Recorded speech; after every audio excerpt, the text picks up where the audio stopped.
And we are going to do all we can do for them. We are going to do it. Moran is on the ground. He's assessing right now. And we're trying to not rush in and do silly things, because that's what happens in things like this. People do, out of their heart, sometimes the wrong things. All right, so we're waiting to hear what that could be. We don't know what it is yet. We don't know what their needs are yet, but we are going to be generous in doing everything we can to fulfill those needs. But I want to, just before I move on, just say one thing. I'm sure if anybody watching the news, there's this big thing about the Day of Rage. And folks, our God's not a God of fear. Don't let that baloney scare you.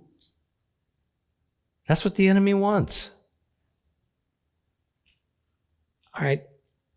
It's important to understand Islam and that understand that this is not a God of peace that they worship. But have no fear of this. Don't modify your lives. Don't succumb to this. Don't say, I'm not going out today because, today's a day of rage. Baloney. I'd like to use a stronger word. All right. Don't. All right. Stand up against it. This is the time.